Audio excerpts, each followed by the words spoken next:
Salamlar. Ümid edirəm ki, işləriniz qaydasındadır. Bu gün artıq biz sizlə bir yerdə Taskvana giriş eləmiş olacağıq. Ümumiyyətlə, əvvəlcə də danışdığımız kimi, writing-də iki tip taskımız mövcuddur ki, bunlar Task 1 və Task 2-ni əhatə edir. Task 2 Task 1-dan 2 dəfə daha çox önəmlidir, amma bu o demək deyil ki, siz ümumiyyətlə taskvana diqqət yetirməməlisiniz. Taskvan da eyni dərəcədə önəm daşıyır. Bu biraz artıq şablon kimidir. Taskvanlar bir-birinə bənzəyir. Buna görə də bu tip taskların üzərində işləmək sizin üçün artıq daha rahat olacaq. Bu tip tasklardan yuxarı bal almaq da daha rahat olduğuna görə mənim sizə önərim olar ki, diqqətinizi tamamilə buna yönəldəsiniz və bunun sayəsində də dərs sayəsində özünüzü inkişaf elətdirə biləsiniz. Gəlin bir yerdə başlayaq. Ümumiyyətlə, əvvəlcə sizə müəyyən common problems haqqında danışmaq istəyirəm. İlk olaraq onu qeyd etmək istəyirəm ki, Task 1 qısa bir taskdır, amma asan bir task deyil. Ona görə də onun üzərindən keçim deyə bir səhv qətiyyən eləməməyə çalışın. İkinci olaraq qeyd etmək istəyirəm ki, bu tip chartlarda bizim məqsədimiz rəqəm göstərməkdən çox verilən datanı analiz eləmək, qruplaşdırmaq və müqayisə eləməkdir. Ona görə də əgər bu kimi detalları yerinə yetirməsəz, təəssüflər olsun ki, task achievement skorundan 5 və 5 üzərindən daha yuxarı bir bal ala bilməyəcəksiniz. Bəzən isə siz qruplaşdıra bilərsiniz və s. amma bu sırada müəyyən qədər səhvlər eləyə bilərsiniz. Bu təqdirdə sizin balınız band 6 və yaxud da ki 6.5 civarında olacaq. Vocabulary mövzusunda burada bizim çox diqqət yetirməli olduğumuz bir məqam var. Məqam bundan ibarətdir ki, əgər siz burada hər sözü advanced qarşılığı ilə əvəz eləməyə çalışsaz, high band vocabulary istifadə eləməyə çalışsaz, səhv eləmə ehtimalınız artır. Task 2-dan fərqli olaraq Task 1-da bizim daha limited bir vocabulary'miz mövcuddur. Ona görə də siz simple bir sözü düzgün istifadə eləyin, nəinki high level bir sözü yersiz və səhv istifadə eləmək. Bu kimi detallara da diqqət yetirməyinizi istəyirəm. Ümumiyyətlə, əgər Task 2 dərsini artıq cover eləmisinizsə, bilmiş olmalısınız ki, Task 2-da bizim 4 və yaxud da ki 5 paraqrafımız olurdu. Bunlar introduction paraqrafı, daha sonra body 1, body 2, hansı ki body 3 optional olurdu və daha sonrasında isə conclusion paraqrafları idi. Task 1-da hardasa bu quruluşa oxşuyur. Sadəcə conclusion yerinə bizim overview paraqrafımız var. Amma qısaca deyə bilərik ki, bu paraqraflar bir-birinə bənzəyir və mahiyyətcə təxminən eyni rol oynayırlar. Sadəcə bu tip tasklarda zəhmət olmasa in conclusion deyə ifadələr qeyd eləməyin. İlk stepimiz verilən cümlənin introduction'ımızı paraphrase eləmək olacaq. Gördüyünüz kimi bizə ekranda bir cümlə verilib və biz hal-hazırda bu cümləni paraphrase etməyə çalışacağıq. Gördüyünüz kimi the graph yazılıb və burada artıq eyni sözü yazma kimi bir rahatlığınız var. The graph ilə siz də birbaşa the graph deyə yaza bilərsiniz. Daha sonra below yazılıb gördüyünüz kimi, nə vaxt ki siz introduction içərisində below və yaxud da ki given sözlərini görürsünüzsə, onları yazmamağı sizə önərirəm. Burada bizim show sözümüz var. Show sözünün yerinə siz alternativləri görürsünüz artıq. Illustrates, details, compares tipli sözlərdən istifadə edə bilərsiniz. Daha sonra deyir ki, population figures for India and China. Population figures. Nə deməkdir? Əhalinin sayı, düzdürmü? Mən tələbələrimə daima məsləhət görürəm ki, introduction-da bacardığı qədər söz tərcümə eləməkdənsə, ümumi quruluşu da dəyişməyə çalışsınlar. Yəni, reconstruct eləsinlər bir növ. Population figures əhalinin sayıdırsa, biz onu nə qədər insan yaşayır şəklində də qeyd edə bilərik. Və yaxud da introduction bizə karbon dioksideın miqdarı şəklindədirsə, biz onda nə qədər karbon dioksid buraxılır şəklində yaza bilərik. Və yaxud da bizə verilən nə qədər maşının oğurlanması haqqında, maşın oğurluğunun sayı haqqında bir şeydirsə, biz nə qədər maşın oğurlandı yaza bilərik. Və bu şəkildə introduction'ımızı daha yaxşı versiyaya çevirə bilərik. For India and China yazılıb gördüyünüz kimi, bunun yerinə biz two countries in Asia, yəni qruplaşdırma edirik və yaxud da ki two Asian countries deyə bəhs edə bilərik. İlə gəldikdə isə 2000 və 2050 arasında olduğunu görürsünüz. Burada between 2000 and 2050 yaza bilərsiniz. From 2000 and 2050 yaza bilərsiniz və yaxud da ekranda da gördüyünüz kimi over a 50-year period yaza bilərsiniz. Burada diqqət yetirməyinizi istədiyim məqam ondan ibarətdir ki, period sayılan bir isimdir və qarşısında a article-na ehtiyac duyulacaq. 50 year isə defislə yazılır. Ümumi olaraq planlamanı sizə bu formada önərərəm. Bu taskı 20 dəqiqə xərcləməyiniz məsləhət görülür. İlk 3 dəqiqəni introduction-ınızı yazmağa və müəyyən planning-inizi eləməyə məsləhət görərdim. Daha sonra verilən 5 dəqiqə ərzində overview-unuzu, digər 5 dəqiqə ərzində body one-ınızı, növbəti 5 dəqiqə ərzində body two və yaxud da ki servisi yazıb, sonda isə mütləq şəkildə 2 dəqiqənizi, səhvlərinizi yoxlamağınızı önərərdim. Burada nələr etməlisiniz? İlk olaraq bu insandan insana, tələbədən tələbəyə dəyişir, amma mənim fikrimcə onu task 2-dan əvvəl yazmaq daha uyğun bir davranışdır. Çünki əgər task 1-ımızı task 2-dan əvvəl yazırıqsa, artıq onu rahat bitirdiyimizi, taskların bir hissəsini bitirdiyimizi nəzərə alaraq daha rahat psixologiya ilə task 2 üzərindən davam edirik. Evdə də daimi olaraq 1 saat vaxt qoşub 2 taskı bir yerdə işləməyinizi məsləhət görərəm. Bu təqdirdə əgər həmişə task 1-ı birinci işləyirsinizsə, imtahanda da o formatda davam edin. Yox, əgər həmişə task-2-nu ilk yazırsınızsa, imtahanda da o formatda eləyin. Ümumiyyətlə, imtahanda yeniliklər çıxarmamağınızı və daima öyrəşdiyiniz metodları praktika eləməyinizi önərərdim. Məsləhətim 20 dəqiqəni tamamilə işləməkdir, amma sizin kifayət qədər vaxtınız varsa və kifayət qədər task yazıb təhvil vermisinizsə, o halda mənim sizə önərim 15 dəqiqədə xərcləməyin okey olmasıdır. Mən artıq 15 dəqiqəyə, 10 dəqiqə civarında taskları bitirə bilirəm, çünki tasklar bir-birinə çox oxşuyur. Məncə, kifayət qədər praktikadan sonra siz də eyni bacarıqlara yiyələnə bilərsiniz. Time planning istifadə edin, hansını ki, bayaq sizə qeyd elədim. Qrafin üzərində qeydlər aparın. Paper-based testdə belə bir şansınız olur sizin. Bayaq da qeyd elədiyim kimi, son 2 dəqiqənizi yoxlamaq üçün keçirməyə çalışın. Normalda söz limitimiz task 1-da minimal olaraq 150 sözdür. Amma mənim sizə önərim ən azı 160 söz yazmaq olar. Əsas 3 feature-ə baxın, bunu izah edəcəm sizə. Introduction-ı yenidən yazmaq, bu artıq izah olundu və overview-umuzu mütləq şəkildə yazmalıyıq. Bu hissəyə də siz baxaraq müxtəlif bənd descriptorları, müxtəlif bəndlər üçün ayrı-ayrı sektorlar üzrə nələr eləməli olduğunuzu görə bilərsiniz. Amma bənd 7 əldə eləmək istəyirsinizsə, bu halda taskın requirementlərini cover eləməlisiniz, clear bir overview yazmalısınız. Bundan əlavə olaraq key feature-lər və sair qeyd olunmalıdır. Məntiqi şəkildə informasiyanı təşkil eləməyi bacarmalısınız, düzgün bağlayıcı sözlərdən istifadə eləməlisiniz və sair ki, bunların hər biri bir-bir sizinlə bəhs olunacaq. İndi isə overview-umuza keçirik uşaqlar. Overview-umuzda bizim ümumiyyətlə 3 əsas xüsusiyyətdən danışırıq. Overview-umuzun bir neçə yazılma formatı mövcuddur. Birinci format budur ki, introduction-ı yazdıqdan sonra elə birbaşa introduction-dan eyni abzasın içərisində overall yazaraq overview-unuzu yaza bilərsiniz və yaxud da introduction-dan sonraki paragrafda yeni paragraf olaraq overview-unuzu yaza bilərsiniz ki, mən daha çox bu istiqamətdə irəliləyirəm və yaxud da conclusion kimi ən sonda yaza bilərsiniz. Qeyd elədiyim kimi, mənim fikrimcə introduction-dan sonraki paragrafda yazmaq daha məqsədə uyğun bir metoddur. Çünki bu halda informasiyanı əvvəlcədən analiz eləmiş olursunuz və analiz etmiş olduğunuz informasiyanı bodydə qruplaşdırmaq və təsvir eləmək sizin üçün daha rahat bir proses olacaq. Overview-də əsas nələrə baxmalıyıq? Əsas gözünüzə çarpan məqamlara baxmalısınız, guys. Buna nə daxildir? Nə artdı, nə azaldı? What bucked the trend? Bucked the trend sözünün mənası ümumiyyətlə ardıcıllığı pozdu, digərlərindən fərqləndi deməkdir. Məsələn, biz bu qrafa baxsaq, görərik ki, Sweden, Italy və Portugalda kəskin dəyişikliklər olmasına rəğmən United Kingdom təxminən daha belə deyək, qeyri-ciddi bir azalış müşahidə etmişdir. Daha yumşaq bir azalış müşahidə etmişdi. Ona görə də bir növ deyə bilərik ki, United Kingdom bucked the trend və daha sonra səbəbini də qeyd edin. Və yaxud da siz bunu Swedenə də deyə bilərsiniz, çünki daha kəskin fluctuationlar Sweden'də müşahidə edilir və Sweden periodu ikinci başlamasına rəğmən sonuncu bitirir. Yəni bu fərqli bir tendensiyadır. Ona görə siz Sweden'də bucked the trend şəklində bildirə bilərsiniz. İlk diqqətimi çəkən mənim bu olur ki, artan azalana diqqət yetirirəm və görürəm ki, UK ilə Sweden azalarkən İtaliya ilə Portuqaliya artdılar. Okey, bunu artıq qeyd edə bilərəm ki, baxmayaraq ki, azalış mövcuddur United Kingdom və Sweden-də, qalan ölkələr əks tendensiyanı izlədi. Və ən aşağı ən yuxarıya gəldikdə isə diqqətimi bir məqam çəkir ki, period boyunca azalış izləməsinə rəğmən United Kingdom hələ də ən yuxarı olaraq qalıb ki, biz də introduction-ımızı bu şəkildə qeyd edə overview-umuzu bu şəkildə qeyd edə bilərik. Məsələn, gəlin bu nümunə overview-ya baxaq. Overall, emissions increase in Southern Europe, but decrease in Northern Europe, with Britain producing the most and Portugal the least. Soruşa bilərsiniz ki, burada bizim with quruluşumuz var. With Britain producing the most and Portugal the least. Bu nə deməkdir?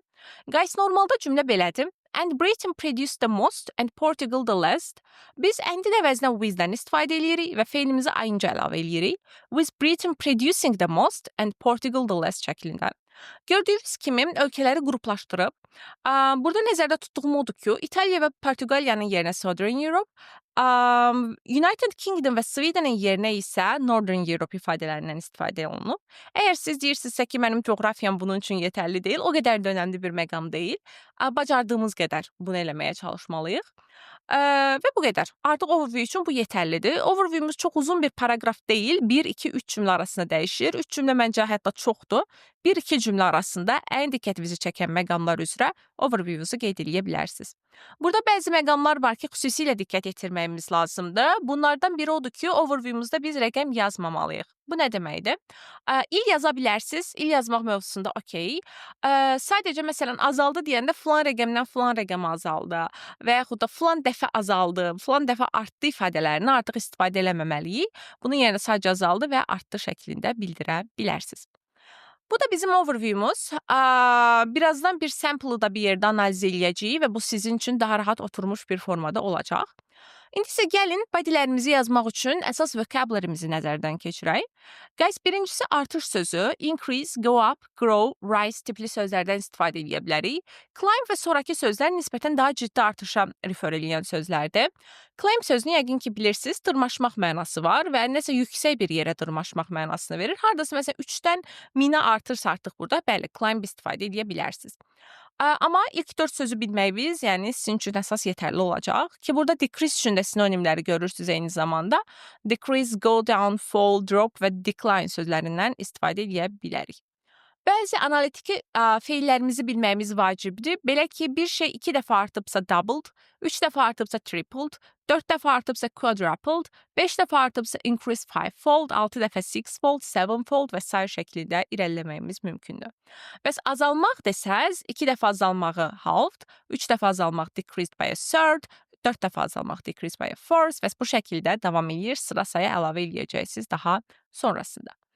Bilməli olduğumuz essential vocabulary'lər, guys, burada ilk şəkildə dalğalanma görürsünüz ki, biz bunu fluctuation adlandıracağıq. Sales fluctuated və yaxud da ki, there was a period of fluctuation tipli ifadələrdən burada istifadə eləməyimiz mümkündür.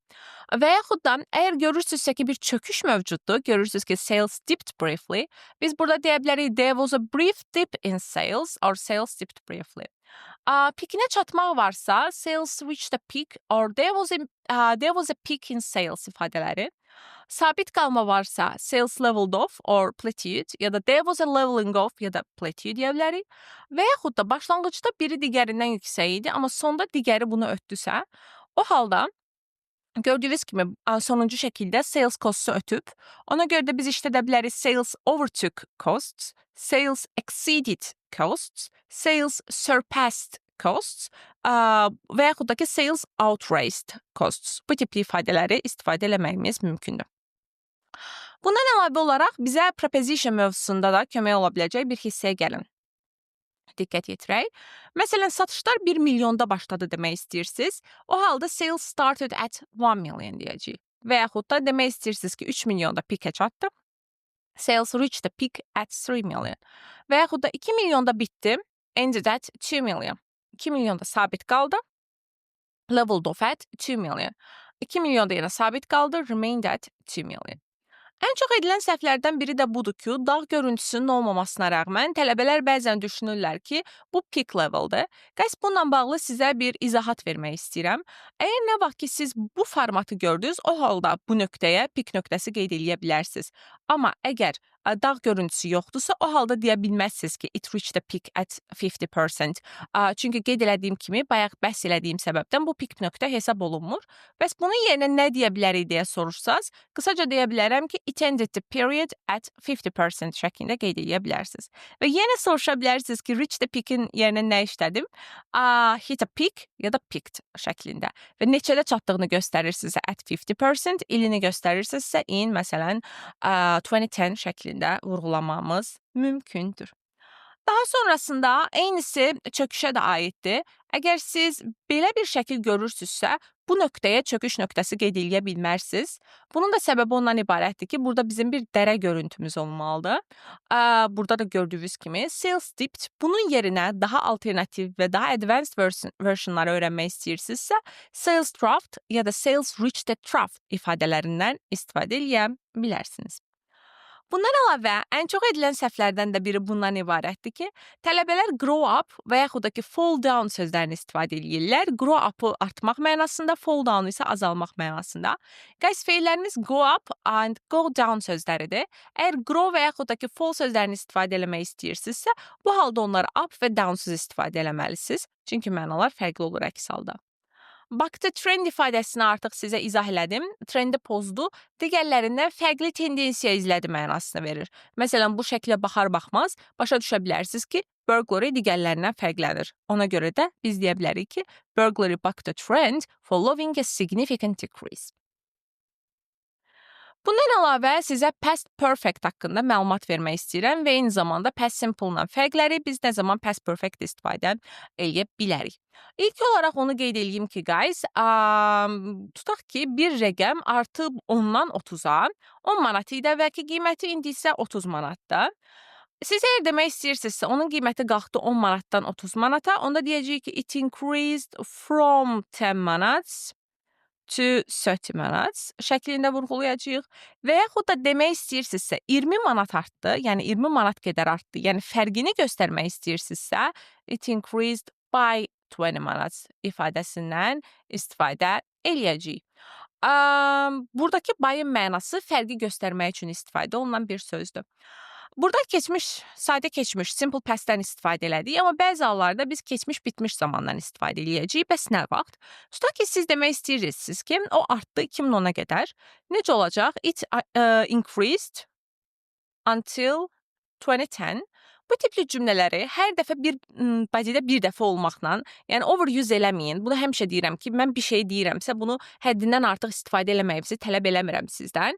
Until-in yerinə sadəcə by yazırsınız və zamanınızı keçmiş bitmişə çevirirsiniz və bu yetərlidir. Hər bodydə bir dəfə qeyd elədiyim kimi həddindən çox istifadə eləməyək. Bəzən tələbələr bu by 20 manatsı görüb orada da past perfect işlədirlər, amma qays elə deyil. By'dan sonra keçmiş il olduqda biz had plus verb sirrini işlədirik. Əks halda onu işlətmirik və yaxud da ki, il yox, ay ola bilər tutaq ki. Bu tipli date-lə, tarixlə bağlı informasiya verildiyi təqdirdə biz bu şəkildə yerinə yetirəcəyik. Bundan əlavə, the gap narrowed considerably. Gap nə deməkdir? Gəlin ilk olaraq ona baxaq sizlə bir yerdə. Tutaq ki, bizim iki kateqoriyamız var idi və onların arasındakı fərq bu formadaydı. Daha sonrasında isə aralarındakı fərq buna çevrildi. Bir buradakı fərqə baxın, bir də buradakı fərqə baxın. Baxın, bu fərqlərə biz ümumiyyətlə gap deyirik. Narrowed darlaşdı mənasını verir. Burada gördüyünüz kimi daha geniş bir gap var idi. Burada isə daha dar bir gap var. Ona görə də the gap narrowed considerably ifadəsini istifadə edə bilərik. Yox, əgər genişləndiyini bildirmək istəyirsinizsə, o halda widened-dan istifadə edəcəyik. The growth slowed over the last 2 years. Artış son 2 ildə, yəni yavaş-yavaş irəliləməyə başladı. The rise was particularly noticeable, yəni artış ciddi şəkildə müşahidə olunandı. Bunları bir növ şablon cümlələr kimi yadınızda saxlayıb istifadə edə bilərsiniz. Burada sizin üçün bir task verilib. Gördüyünüz kimi burada bir qrafımız var və qrafımıza əsasən siz increase, decrease və düzgün sözləri yerində işlətməlisiniz. Daha sonrasında bizə submit eləyərək bunun düzgün və yaxud da ki, səhv olduğunu müəyyən edə bilərsiniz. Burada bizim adverblərimiz var. Ümumiyyətlə artışlar da fərqlənir. Bəziləri ciddi artış, bəziləri orta artış, bəziləri isə yavaş artış olmaqla. Əgər ciddi formada artırsa, o halda biz considerably, significantly, substantially, dramatically və noticeably sözlərini istifadə edərkən, orta şəkildə artmaya moderately, yavaş artmağa isə slightly və yaxud da ki, marginally tipli ifadələrimizi istifadə edəcəyik. Davam edək. Məsələn, bəzən ən çox gördüyüm səhvlərdən biri də budur ki, biz dedik ki, bu feilin mənası ciddi formada artmaq deməkdir. Ciddi formada artmaq sözünün yanına sonra slightly yaza bilmərsiniz, çünki o zaten ciddi formada artmaqdır. Və yaxud da ki, plump sözünə də eyni formada. Bu da ciddi formada azalmaqdır. Ciddi formada azalmağın yanına gradually, tezdən yavaş-yavaş sözünü əlavə edə bilmərik, çünki özümüzü təqzib eləmiş olacağıq bir növ. Daha yaxşı versiyalar üçün adjective plus nounlar istifadə etmək yaxşıdır. Məsələn, her score increased dramatically demək yerinə there was a dramatic increase in her score deyə bilərik. Və yaxud da demək yerinə ki, her score fell suddenly deyə bilərik ki, there was a sudden fall in her score. Ya da her score rose gradually, there was a gradual rise in her score. Ya da her score declined slowly deyə bilərsiniz ki, there was a slow decline in her score. Artan tendensiya varsa there was an upward trend və yaxud da ki tendency, azalan tendensiya varsa there was a downward trend və yaxud da ki tendency ifadələrini istifadə edə bilərsiniz. Bəli, bunu overview'da da qeyd etməyimiz mümkündür. There was an upward trend in Italy and Portugal, for example. Daha sonrasında bu bayaq qeyd etdiyim ciddi artışın qarşısına biz dramatic sözünü qeyd edə bilmərik. Men were more than women, okay, amma daha yaxşı forması there were more men than women şəklindədir. 3 dəfə daha az qadın işə götürüldü Yaponiyada deyirsinizsə, a third fewer women were employed in Japan. Çoxlu insanın maşını varsa, a lot of people had cars. Və ən çox tələbələrin elədiyi səhv, increase, decrease kimi feillər, isim formaları da eyni zamanda increase, decrease'dir və onlar countable-dular. Yəni, siz demək istəyirsinizsə ki, məsələn, qiymətdə artış var, there was an increase in the price deyəcəksiniz. An increase gördüyünüz kimi, çünki sayılan bir isimdir. Nəsə çox az dəyişirsə, it didn't change significantly, there was very little change ifadələrindən də istifadə etməyimiz mümkündür.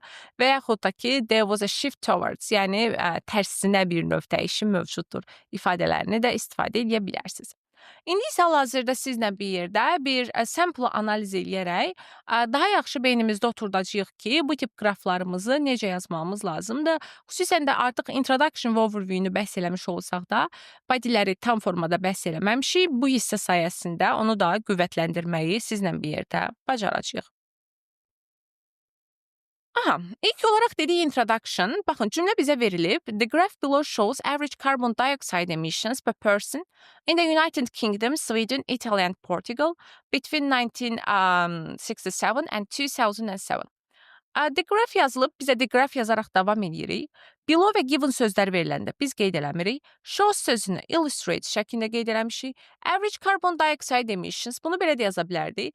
How much carbon dioxide was emitted into the atmosphere və yaxud da the change in the average amount of carbon dioxide emitted per person. Soruşa bilərsiniz ki, bu emitted per person nə deməkdir? Guys, normalda bu formadadır. Göstərim sizə də. Bu hissədə əslində belə bir şey var. Which was emitted per person şəklində. Amma who which-dən sonra to be plus verb 3, yəni passive voice gəlirsə, bu halda siz həm who which-dəti, həm də to be-ni ignore eləyə bilirsiniz və emitted per person şəklində qalır. Burada iki hal mövcuddur. Bəzən olur ki, bizim bu fe'li sifətimiz isimimizin əvvəlinə keçir, bəzənsə elə olduğu yerdə qalır. Bunu necə anlayırıq? Gördüyünüz kimi burada bir birləşmə şəklindədir. Bir insan tərəfindən buraxılmış. Yəni bir neçə sözdən ibarətdir. Bir neçə sözdən ibarətdir deyə belə düşünün. Ağırdır, onu yerindən qaldıra bilmirik və o burada da qalır. Əgər bizdə per person olmasaydı, o halda təkcə emitted olsaydı, bir sözdən ibarət olduğu üçün daha yüngül olacaqdı və biz onu ismimizin əvvəlinə çevirəcəkdik. Amount of emitted carbon dioxide şəklində. In four European countries, ölkələrin adı verilmişdi bizə, biz bunu qruplaşdırdıq və daha sonra illəri də bu formada yaza bilərik və yaxud da ki, yaza bilərsiniz ki, what year, period. Bu da eyni zamanda düzgün bir versiyadır. Daha sonrasında bizim mövcuddu overview'umuz. Overview'da biz əsas gözümüzə çarpan məqamları yazırıq dediyimiz kimi. Bayaq da analiz elədiyimiz üzrə bilirsiniz ki, UK ilə Sweden azalarkən İtaliya ilə Portugal artır. Bunu bir şablon kimi yadda saxlaya bilərsiniz. Overall, while there were primarily decreasing trends in the data from the United Kingdom and Sweden, the opposite happened in Italy and Portugal. Çox bəyənirəm bu the opposite happened və yaxud da ki the opposite was true ifadələrini. Hər dəfə artda azaldı qeyd eləməkdənsə bir fərqli quruluşu qeyd eləmiş olursunuz. Və bu da eyni zamanda while there were primarily decreasing trends in the data from something, while there were primarily increasing trends in the data from something tipli ifadələrimizi istifadə eləməyimiz mümkündür. İndi isə keçək əsas hissəmizə, bodylərimizə. Bodylərimiz bizim 2 və yaxud da ki 3 body şəklində olmalıdır. Bu deməkdir ki, sizə verilən kateqoriyaları 2 və yaxud da ki 3 qrupa bölməlisiniz. Burada məsələn necə bölə bilərik? UK ilə Sweden-i 1, İtaliya ilə Portugalı 1. Çünki ikisi azalır, ikisi artır və yaxud da ki başlanğıcda bu ikisi yuxarı idi, bu ikisi aşağı idi. Və yaxud da siz baxan kimi görərsiniz ki, İtaliya ilə Portugalın tendensiyaları bir-birinə oxşuyur. Ona görə də İtaliya ilə Portugalı bir body'nin içərisinə qoyub, UK-yə ayrı bir body'yə, Sweden-i ayrı bir body'yə qoya bilərsiniz ki, bu sample-da da bu metoddan istifadə olunub. Bütün nöqtələri qeyd eləməliyikmi? Ən çox tələbələrdən soruşulan suallardan biri də məhz budur. Guys, burada bizim bəzi qeyd eləməli olduğumuz nöqtələr var ki, onları mən hal-hazırda sizin üçün ekrana qeyd eləyirəm. Bu bizim başlanğıc, son, maksimum, minimum, stabil nöqtələrimizdir və neçənci başladı, neçənci bitdi sualımızda. Başlanğıc olaraq siz görə bilərsiniz ki, United Kingdom 11-in sanki biraz aşağısındadır. Just biraz, bir damcı deməkdir. Well isə kifayət qədər. Above, over, üzərində. Below, under, altında mənasını verir. Yəni başlanğıc nöqtəyə mən qeyd eləyəcəm ki, just below 11. Son nöqtə isə hardasa 8-in kifayət qədər üstündə deyəcəm. Maksimum nöqtəsi zaten baş nöqtəsidir. Minimum nöqtəsi zaten son nöqtəsidir. Stabil qaldığı nöqtə yoxdur. Burada az da olsa bir azalış mövcuddur. Neçənci başladı, neçənci bitdi? Bir başladı, elə bir də bitdi. Məhz bu nöqtələr qeyd olunarkən xronoloji ardıcıllıq izlənilərək biz body'mizi yazacağıq. Baxaq buna. In 1967, an individual in the United Kingdom produced nearly 11 metric tons of carbon dioxide into the atmosphere, making it the country with the highest emissions per person among all nations studied. Buradan da bir növ siz özünüzə template çıxara bilərsiniz, guys. Birinci ilk xronoloji ardıcılığa görə başlanğıc nöqtəmizi verməliyik. Deyir ki, United Kingdomda bir insan istehsal elədi təxminən 11 metric tons of carbon dioxide atmosferə, making it the country with the highest emissions. Yəni, bu ölkəni ən yüksək emissiyalarla olan ölkə elədi. Yəni, birinci başladığını da artıq qeyd elədi. So, bunu və bu hissə artıq qeyd olunmuş oldu. Daha sonrasında biz bu nöqtəni və bu nöqtəni danışacaqdıq, amma bu nöqtələr arası gələn yoldan da bəhs eləməliyik. Ona görə də deyirik, despite a steady decline over the next 40 years to around 8 metric tons. Gördüyünüz kimi bunu da istifadə elədik. Per person, this figure remained higher than that of another country. Yəni, birinci bitdiyini də qeyd elədi bizə eyni zamanda. Soruşa bilərsiniz ki, making it the country nə mənanı verir? Bunu task 2-da da discuss eləmişdik. ING-nin belə vergi ilə qoyulmuş halı ara gərək mənasını verir. Yəni, ölkəni ən yüksək karbon dioxide emissionları ilə edərək mənasını verir. Normalda cümlə quruluşumuz belədir. Which made it the country. Nə vaxt ki, who which that-dən sonra verb gəlir, who which that-i silirsiniz. Verbinizə isə ing artırırsınız ki, burada da bu quruluşdan istifadə eləyib. Ümumiyyətlə başlayarkən making it the category with the highest something, making it the category with the highest figures tipli bir şablondan hər dəfə istifadə edə bilərsiniz. Despite istifadə eləməyə çalışın. Əgər despite istifadə eləməklə əlaqəli problemləriniz varsa, səhv eləmirəmsə Task 2 Week 3 həftəmizdə bununla bağlı bizim prezentasiyamız var. Oradan baxa bilərsiniz və izah da eləmişəm onu eyni zamanda. Sonrasında isim və yaxud da ki, söz birləşməsi gəlir. 8 metrik tona düşür və deyir ki, bu hələ də digərlərindən yuxarı qaldı. Digərlərindən yuxarı qaldığını this figure remained higher than that of another country, that of another category şəklində qeyd edə bilərsiniz. Bu oldu bizim United Kingdom haqqında olan paragrafımız. Daha sonrasında Sweden yenə baxırıq. Başlanğıc nöqtəm, son nöqtəm, maksimum, minimum zaten son nöqtəmdir, stabilim yoxdur. İkinci başladı və dördüncü bitdi. İndi mən bunları Sweden paragrafında qeyd eləməliyəm. Furthermore, starting at 8 tons, starting at, bax yenə, başlayaraq 8 tonda. Fikir verirsiniz, ət işlənir. Per personin sinonimləri per individual and per capita. Hər ikisini qeyd edirəm sizin üçün. Individual və yaxud da ki, per capita. The amount of carbon dioxide emitted into the atmosphere. Bu nə deməkdir? Which was emitted-dir. Bunu emitted şəklində edirlər. Hətta dərslərimin birində tələbələrim soruşmuşdu ki, emissions sözünü nə ilə əvəz edeyim? Yəni emissionsin yerinə carbon dioxide emitted, carbon dioxide released şəklində də yaza bilərsiniz. By a Swedish person, bayaq by person deyirdim. İndi by a Swedish person şəklində paraphrase edib. Increased significantly during the next 10 years, pikinə çatana qədər ki, yolu təsvir edir. Daha sonra peaking at nearly 11 metric tons. Görürsünüz, pikinə çataraq 11 metrik tonda. Bu sonuncu ayıncılardan da siz hiss edə bilərsiniz ki, peaking at nearly 11 metric tons, bu pikinə çataraq 11 metrik tonda mənasını verir. Yəni ayıncılar necə də önəmlidir taskvanda. Bu bizim həm coherence cohesion'ımızı, həm də eyni zamanda grammarimizə çox böyük bir mahiyyət daşıyır. Daha sonrasında son nöqtə idi bizim qeyd edəcəyimiz nöqtə. However, the following 3 decades saw consistent and significant declines, and by 2007, the figure had reduced by 6 tons. By 6 tons, yəni 6 ton qədər azaldı mənasını verir. By 2007, bayaq demişdim, past perfect, until 2007 idi. Bunu by ilə əvəz elədilər və artıq keçmiş bitmişə, had reduced formatına düşmüş oldu. Və gördüyünüz kimi bir byte-də bir dəfə istifadə olundu. Yəni birdən çox dəfə istifadə eləmirik qəti bir şəkildə. Son bədidə isə biz İtaliya və Portuqaliya haqqında danışmalıyıq. Tələbələrin ən çox soruşduğu sual bu olur ki, eyni bədinin içində İtaliyanı yazın bitirim, sonra Portuqaliyadan danışım. Xeyr, paralel şəkildə irəliləməliyik. Yəni, however, görürsünüz, yenə despite-dan istifadə olunur. Amma mən olsam bu dəfə in spite of the fact that şəklində irəliləyərdim ki, təkrar olmasın. Italy and Portugal statistics began much lower than other two countries.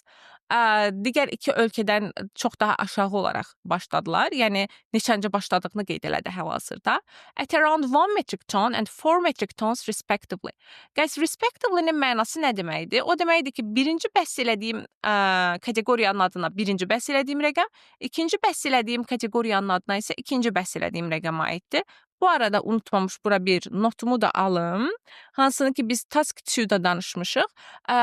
Task 2 deməli coherence cohesion videomuzda siz bunu görə bilərsiniz. Hansı ki Week 2 videomuzda. Sizdən xahiş eləyəcəm ki, gedəsiniz bunu izləyəsiniz.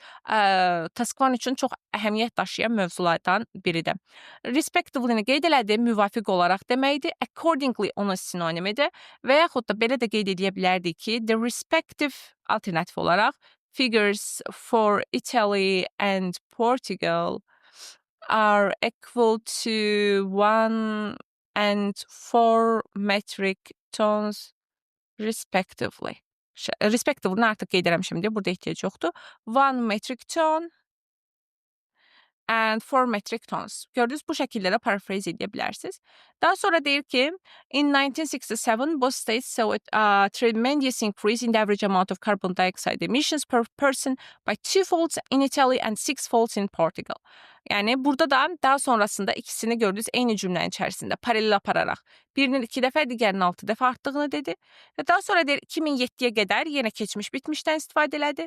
İtaliya ötdü Sweden-i ölkə olaraq second highest emissions. Yəni, İtaliya artıq ikinci oldu. Neçənci bitdiyini də eyni zamanda qeyd elədi. Yəni, bu tip qraflara baxaraq siz artıq rahat şəkildə öz qrafınızı da təsvir edə bilərsiniz. Bu material artıq sizin üçün yüklənib, digərlərini də müəyyən qədər cover eləməyiniz mümkündür. Qeyd edeyim ki, bar qraflar hər nə qədər fərqli görünsə də, onlar da online qraflarla eyni mahiyyəti daşıyırlar. Məsələn, sizə nümunə bir bar qraf göstərirəm.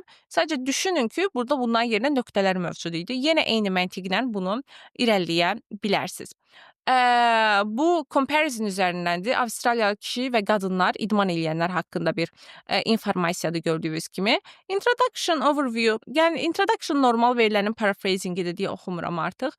Overview-ya baxdıqda birinci analiz eləyək, qadın və kişilərin nə qədərinin idman elədiyini veriblər. Fikir versək, kişilər arasında ən çox idman eləyən yaş qrupu 45-54 yaş, qadınlar arasında 45-54 yaş qrupudur. Amma kişilər arasında gənclər daha çox idman eləyiblər. Burada ümumiyyətlə şəkilə baxsaq da görərik ki, qadınlar daha çox idman eləyir, female. Burada, burada kişilər daha çox eləyir. Burada qadınlar eləyir, qadınlar eləyir, qadınlar eləyir, qadınlar eləyir, qadınlar eləyir. So, 15-24 yaş qrupu istisna olmaqla bütün yaş qruplarında qadınlar daha çox idman eləyirlər. Overall, except for istisna olmaqla 15-24 yaş qrupunu görürsünüz necə ifadə edib. Bunu siz də müxtəlif yaş qrupları üçün istifadə edə bilərsiniz. Amma Task 1 Week 3-də bunun haqqında detallı danışacağıq onsuz da. The percentage of Australian women of all other ages who did regular exercise was larger than that of Australian men. That of nəyi nəzərdə tutur? The percentage of. 2 dəfə təkrarlamamaq üçün onun yerinə that of-dan istifadə edə bilərik. Coherence cohesion üçün çox effektiv bir metoddur. Datanı necə bölüb? Qadınları bir tərəfdə, kişiləri bir tərəfdə olmaqla bölüb. In terms of men data, kişilərə deyir baxanda, the highest ratio belong to, ən yüksək deyir ki, ratio aiddir. 15-24 yaşlı gentlemanə 52.8%-lə. Daha sonrasında isə ümumiyyətlə bu tip qraflarda necə edirsiniz? Həmişə yadda saxlayın.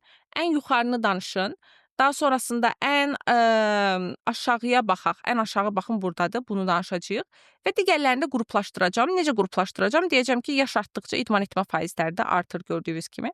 Dedi ki, ən çox eləyən 15-24-dür, 52.8%-lə. While males between the ages of 35 and 45 had the lowest, ən aşağıdır, with bu qədər percent. Daha sonrasında davam edirik bir dəqiqə. In 2010, bu qədər Australian men deyir ki, iştirak elədilər physical exercise-da. 44-dən etibarən yaşla bir yerdə artdı percentageləri və sonra da sadəcə mörtəzənin içərisində nə qədər olduğunu dedi. Eynisə qadınlara da woman on the other hand, ümumiyyətlə on the other hand, in my opinion və sair tipli ifadələri mübtəda ilə xəbərin arasına qoyub iki tərəfinə də vergül qoya bilərsiniz ki, burada da görə bilərsiniz eyni olub. Exhibited the greatest interest in physical exertion between the ages, bu qədər faiz. Yəni, nümayiş etdirdi böyük bir maraq. Çox qəşəng bir ifadədir. Məsələn, kursa gedən qızlarda göstərdilər maraq kursa və s. şəklində. Bu qədər yaş qrupu arasında. Sonra ən aşağını verdi gördüyünüz kimi. Və bunlarda isə deyir ki, 45-dən əvvəl the younger they were, the lower percentages were. Task 2 Week 4-a getsəz, demor quruluşunu sizin üçün izah eləmişəm. Orada baxa bilərsiniz. Deyir, nə qədər cavandılarsa, o qədər az idman edirlər. Və bayaq kişilərdə verdiyi kimi verdi. Sadəcə bu istisna idi deyə bu cümləni də ayrıca verdi ki, 53% bu qədər yaşlıların engage elədi physical exercise-da frequently. Yəni, bu tip hamısı bir-birinə oxşuyur. Line graph və bar qrafları eyni stildə yaza bilərsiniz. Bu dərsimizi cover elədikdən və tam məlumatınızı əldə elədikdən sonra mənim sizə önərim olar ki, göndərilmiş ev tapşırıqları içərisindən bar qraf və line graph tasklarını tamamlayasınız və bizə submit eləyəsiniz. Daha sonrasında isə onların feedbacklərini də əldə eləmiş olacaqsınız. Bundan əlavə olaraq da bu tip suallar ümumiyyətlə çətin deyil, sadəcə praktika tələb eləyir. Ona görə də bacardığınız qədər qeyd elədiyim sample essələrinin üzərindən bir neçə dəfə keçərək və prezentasiyamızı cover eləyərək biliklərinizi möhkəmləşdirə bilərsiniz. Task 1 Week 2-da görüşmək üzrə. Bu həftəlik Task 1 dərsimiz bu qədərdir. Hələlik özünüzə yaxşı baxın.